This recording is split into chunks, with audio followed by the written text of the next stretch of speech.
किरणों खेतों पर सुनहरा रंग बिखेर रही थी। मुर्गे की बाग से पूरा गांव जाग चुका था। हर घर से हलचल की आवाज़ें आ रही थी।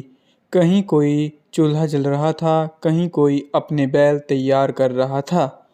लेकिन एक घर ऐसा भी था जहां अब तक सन्नाटा था। वही घर था रामू का। रामू की उम्र करीब 18 साल थी। उसके माता पिता दिन रात मेहनत करते थे। पिता खेतों में काम करते और माँ गाँव के घरों में बर्तन धोती, कपड़े साफ करती। लेकिन रामू, वो सुबह 9 बजे उठता, जुगाई लेता और कहता, माँ जरा दूध दे दो, फिर थोड़ी देर और सो जाऊंगा। बेटा, सब गांव वाले काम पर जा चुके हैं, तू कब तक सोएगा?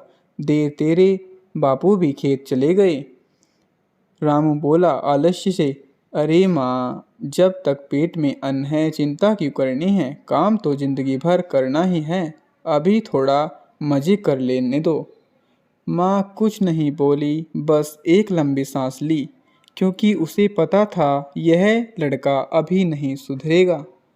दिन भर पिता खेत में पसीना बहाते, धूप में जलते, पर मेहनत नहीं छोड़ते। माँ शाम को घर लौटकर कहती, आज भी मालिक ने आधा ही पैसा दिया है। पिता मुस्कुराते हुए कहते, कोई बात नहीं भगवान, भगवान ने हमें हाथ पांव दिए हैं, मेहनत करेंगे सब ठीक हो जाएगा। पर धीरे धीरे उम्र ने उन दोनों के शरीर पर असर डालना शुरू कर दिया। पिता के घुटनों में दर्द रहने लगा, माँ की कमर झुक गई, पर रामू पर कोई असर नहीं पड़ा। एक दिन गांव में मेला लगा। रामू भी अपने दोस्तों के साथ घूमने गया। वहां उसने देखा उसका हम उम्र राघव अपने पिता की दुकान पर खिलौने बेच रहा था। लोग तारीफ कर रहे थे, वाह राघव, तू तो अपने पिता की मदद कर रहा है, भगवान तुझे भी तरक्की दे। रामू थोड़ा शर्मा गया, लेकिन उसने दिल को समझा लिया। छोड़ो सब, ये तो नसीब की बातें हैं। कुछ महीनों बाद पिता की तबीयत बिगड़ गई। वो खेत में गिर पड़े। डॉक्टर ने कहा, उन्हें अब आराम की ज़रूरत है, ज़्यादा काम नहीं कर सकते। माँ के चेहरे पर चिंता छा गई। घर में पैसे नहीं थे, खाने तक की तंगी हो गई।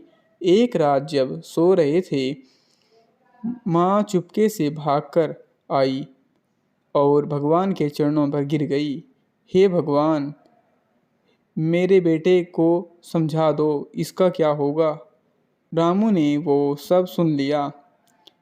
भगवान के दर पर उनकी माता बार बार गिड़गिड़ा रही थी कि मेरा बेटा सही रास्ते पर ला दो। रामू ने देखा और वह उसकी आंखों में आंसू आ गए। उसका दिल टूट गया। उसने पहली बार महसूस किया कि आलसी आदतों ने उसके माता पिता को कितना कष्ट दिया है। अगली सुबह सूरज उगा तो रामू भी पहली बार सूरज के साथ उठा। उसने माँ से कहा, माँ आज मैं काम पर जा रहा हूँ, आप लोग आराम कीजिए। माँ ने सोचा शायद सपना देख रही हूँ, लेकिन रामू सच में खेत की ओर चल पड़ा। वो काम में अनाड़ी था, हाथों में छाले पड़ गए, शरीर थक गया, पर उसने हार नहीं मानी। धीरे धीरे उसने खेती सीख ली। कुछ महीनों बाद उसकी फसल लहराने लगी। रामू ने मेहनत से इतना अच्छा उत्पादन किया कि गांव के लोग चकित रह गए।